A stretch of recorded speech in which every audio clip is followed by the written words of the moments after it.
Right now, deliberations are underway in the federal sex trafficking trial of Sean Diddy Combs.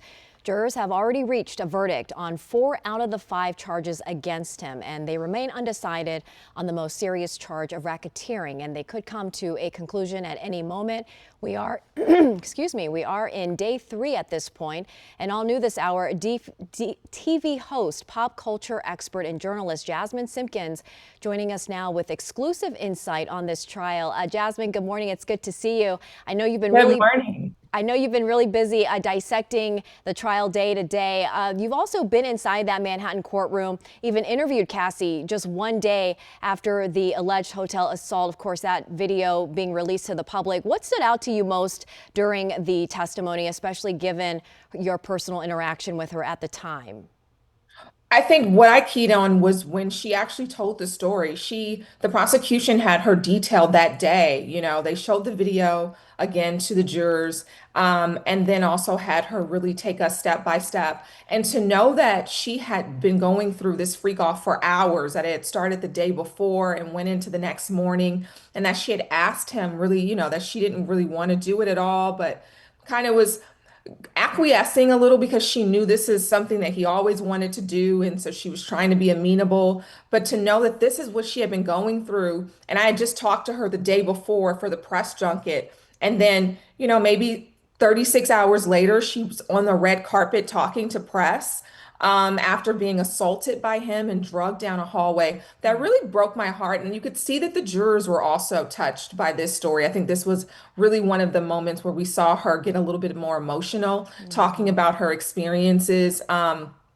She really had gone through a lot during that 10 years. So that definitely was a touching moment during her testimony. It's incredibly brave and courageous of her to even testify. I know there was questioning about that as well. You've interviewed Diddy in the past. Based on your past experience and the testimony coming out in court, how closely does that behavior, in your opinion, align with the allegations and details playing out in court?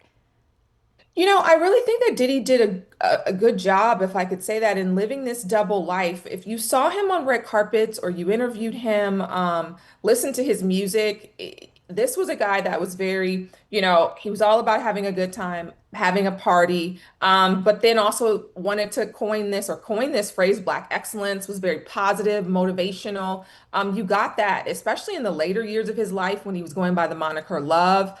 My last interview with him was when he was hosting the Billboard Awards, and he did, a small press junket and talked to about 12 of us. And was really enthusiastic and excited about his new album dropping. He was partnering with a new label. So to hear that this was going on behind the scenes of all the things that we knew was going on in his life in terms of the positive stuff, the music, the Ciroc, the brands that he was doing, was quite shocking. And I think this fall from grace has fans very disappointed, angry, frustrated, and they want to see what's going to happen when the verdict comes down, I believe today.